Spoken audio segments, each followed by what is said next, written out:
Baik, kembali lagi di debat publik kedua pasangan calon gubernur dan calon wakil gubernur Sumatera Barat 2024. Dan kami akan melanjutkan sesi paslon menjawab pertanyaan hasil rumusan para panelis. Kalau pada segmen sebelumnya, ini sesi menjawab pertanyaan panelis dimulai dari paslon nomor urut 1 ya. Nah, maka pada sesi ini giliran yang menjawab pertanyaan panelis adalah paslon nomor urut 2. Baik, kita akan langsung saja mengundang perwakilan panelis untuk ke depan untuk mengambil soal dan juga subtema, Bapak Asri Naldi dan Bapak Beni Karisma Arasuli untuk berkenan mengambil subtema di dalam fishbowl dan juga huruf pertanyaan A atau B.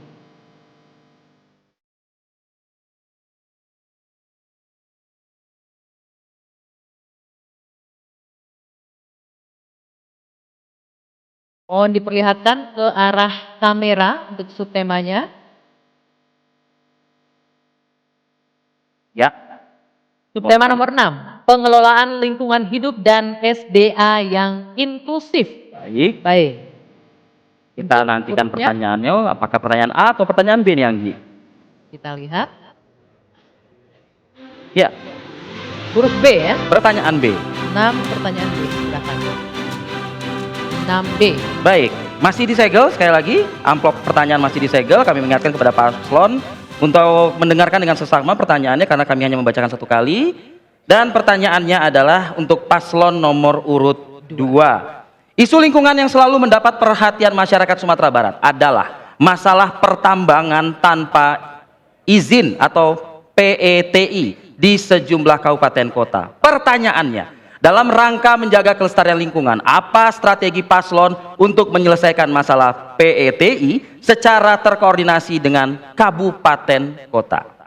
Waktu Anda 1,5 menit dimulai dari Anda berbicara. Kami akan melakukan komunikasi dua arah. Kami akan berkomunikasi dan bermusyawarah dengan seluruh kepala daerah mengenai tindakan-tindakan yang akan kami lakukan serta apa yang terjadi di daerah mereka. Karena sesungguhnya ada di daerah kabupaten kota, makanya kabupaten kota harus dilibatkan untuk bermusyawarah. Kami akan mencarikan solusi. Memang saat ini tambang-tambang ilegal itu dilakukan oleh rakyat yang berpendapatan rendah. Mereka tidak boleh ditindas semena-mena karena itu adalah mata pencarian mereka. Tugas pemerintah lah bagaimana mencarikan solusi untuk mereka itu semua. Kalau ilegal, apa sebaiknya enggak kita menjadikan legal sehingga pemerintah berjalan dengan baik, aturan dapat dilaksanakan, dan rakyat kita tidak menderita atau miskin karena tindakan kita semena-mena kepada mereka. Artinya, musyawarah yang baik, carikan solusi untuk rakyat yang melakukan tambang-tambang ilegal seperti itu. Dan kalau mereka bersalah, lakukan tindakan yang sesuai dengan aturan yang berlaku. Dan juga pada waktu kita memberikan perizinan tentu kita akan lebih teliti dan seksama bahwa apa yang dilakukan tentang pertambangan ini adalah pertambangan yang betul-betul ramah lingkungan, yang menggunakan energi terbaru ya, supaya sesuai dengan apa yang menjadi program pemerintah bahwa adanya pembangunan yang berkelanjutan dan hutan yang berkelanjutan serta lingkungan hidup yang terjaga sesuai dengan apa yang menjadi cita-cita kita bahwa kita harus mempertahankan lingkungan hidup tersebut menjadi paru-paru dunia khususnya di Sumatera Barat. Masih ada waktu? Baik. Cukup? Baik. Mohon tenang Bapak Ibu semua, saya akan memberikan kesempatan, tapi sebelumnya saya ingatkan untuk Bapak Ibu yang ada di sini untuk menjaga kehormatan forum kita, jangan ada yang bersiul, kita harus memberikan dan respect terhadap forum ini ya. Baik, silakan ditanggapi 1 menit dari paslon nomor urut 1 dimulai dari Anda berbicara. Ya, terima kasih. Saya kira jawaban dari Pak Epi dan Ekos cukup baik ya, alhamdulillah. Dan di samping itu juga kita berkoordinasi dengan kabupaten kota. Yang penting lagi adalah kita harus memberikan penyadaran kepada masyarakat bahwasanya masyarakat menjadi personal yang akan menjadi benteng nantinya sehingga mereka akan menginformasikan. Nah kemudian adapun tambang yang akan memang kita berikan izinnya ada tentu yang memang menyangkut dan kemudian berefek kepada masyarakat. Kalau seandainya hanya pada pengusaha tentu ini perlu kita batasi, dan untuk yang berefek memberikan manfaat kepada masyarakat, meningkat sejahtera masyarakat, kemudian tenaga kerja yang akan bekerja nanti di sana lebih banyak lagi, dan kemudian hasil-hasilnya juga akan bisa dirasakan oleh masyarakat, sehingga memang ke depan ya dengan hadirnya pengusaha berefek kepada masyarakat dan lingkungan juga terpelihara dan kemudian masyarakat juga akan. Baik, waktu habis. Silakan ditanggapi paslon nomor urut 2, waktunya 1 menit Bapak, dimulai dari Anda berbicara. Bagus sekali Pak Mayildi. Kalau itu yang Bapak lakukan selama ini, komunikasi Bapak baik dengan Bupati Wali Kota, sehingga tidak ada lagi tambang-tambang ilegal. Tetapi kenyataannya, Bapak memang pintar berbicara di podium. Implementasinya itu nol sama sekali. Mohon tenang, komunikasi Bapak Ibu. Bapak dengan kepala daerah itu bukan buruk lagi, sangat-sangat buruk. Saya sebagai Bupati, sering sekali bertemu dengan seluruh bupati wali kota bahwa Bapak tidak ada komunikasi yang baik dengan kami. Kalau Bapak pun ke daerah hanya berurusan dengan kader-kader partai Bapak saja. Seolah-olah Bapak itu hanya mementingkan partai atau kader saja dibandingkan dengan kepala daerah yang ada di Sumatera Barat ini. Saya sering sekali rapat dengan seluruh bupati wali kota mengalami hal seperti ini. Kalaulah Pak Mayeli melakukan komunikasi yang baik, insya Allah Sumatera Barat ini akan baik-baik saja. Tetapi kenyataannya jauh panggang dari api. Dan juga kami akan melakukan kolaborasi antara pemerintah dengan pihak swasta dan juga komunitas. Baik, waktunya habis. Baik. Baik, terima kasih. Dan kami langsung saja demi menghemat waktu, ini untuk mempersilahkan ya kepada panelis berikutnya akan memberikan kepada pasangan calon nomor urut 1. Kami persilahkan kepada Bapak Otong Rosadi dan Bapak Yul Henry untuk bersedia mengambil nomor subtema dan dilanjut mengambil huruf amplop pertanyaan.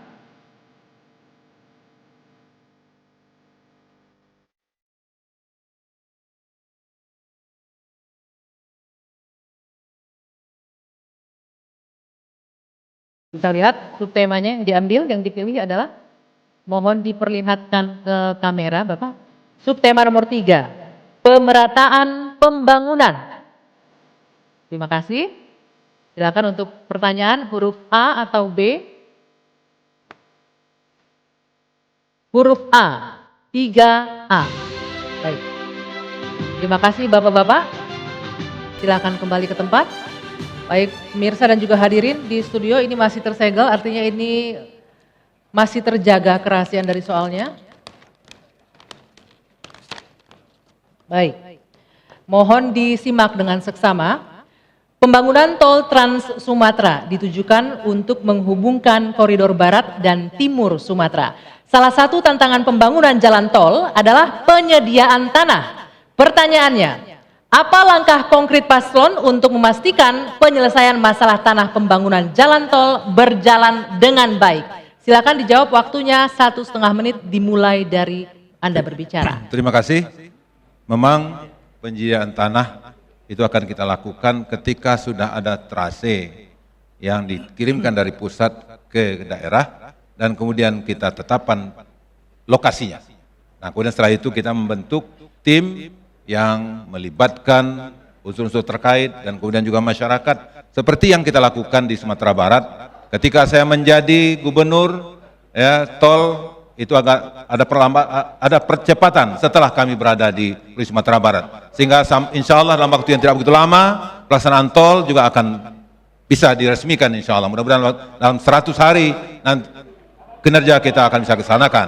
Kemudian samping itu juga pengalaman kami juga ketika kami sebagai wali kota di Kota Padang itu kita bisa membebaskan tahun 80-an ya, jalan yang belum selesai, jalur 2 bypass, alhamdulillah ketika kami berada sebagai wali kota itu bisa diselesaikan. Demikian juga beberapa pembangunan lainnya, tidak semuanya terpermasalahan. Ketika ada komunikasi dan sinergi yang baik dengan masyarakat, dengan pelibatan pihak-pihak terkait yang memang memahami itu, insya Allah itu akan selesai. Bagi masyarakat Sumatera Barat, mereka adalah orang-orang yang sangat-sangat care dengan pembangunan. Itu makanya masalahnya lah bagaimana komunikasi, bagaimana kita melibatkan dan bagaimana kita mengikut sertakan mereka dalam kegiatan tersebut sehingga menjadi sikap bersama dalam penyelesaian. Baik, waktu habis.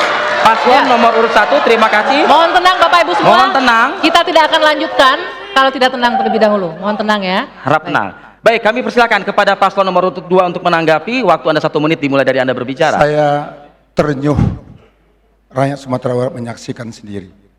Tol Padang Sicincin, tol terpendek di dunia, pelaksanaannya, pembahasannya terlama sedunia. Tol dari Lampung sampai Palembang, Palembang sampai Jambi, Jambi sampai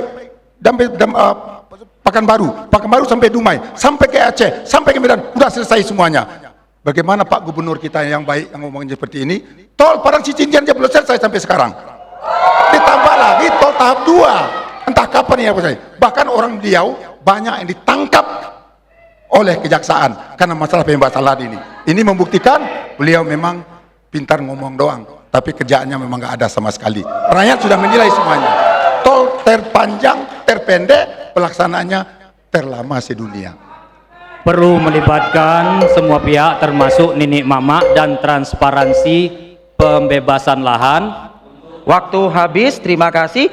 Kami berikan lagi kesempatan kepada paslon 1 untuk kembali menanggapi. Waktu Anda 1 menit dimulai dari Anda berbicara.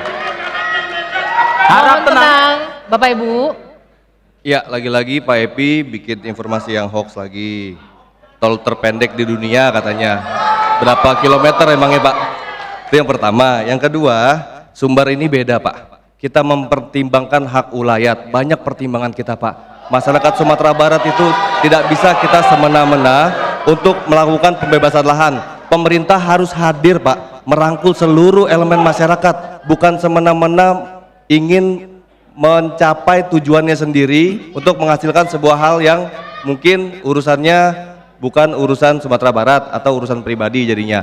Tapi begini Pak, mudah-mudahan pada prinsipnya kami bertekad bersama Buya Mayaldin Vasco untuk segera mempercepat tol tersebut Pak. Terima kasih. Masih ada waktu, silakan. Bapak Ibu semuanya, Uni Uda tolong tenang dulu, silakan. Ya, dan apa yang sampaikan, justru Pak Epi marah bersama saya. Kenapa? mohon maaf, waktu kita sudah habis. Waktu sudah habis. Baik. Sekali lagi kami ingatkan untuk para pendukung agar bisa tenang, agar Tolong forum diminta untuk tanya jawab ini bisa berjalan dengan bisa baik tertib ya.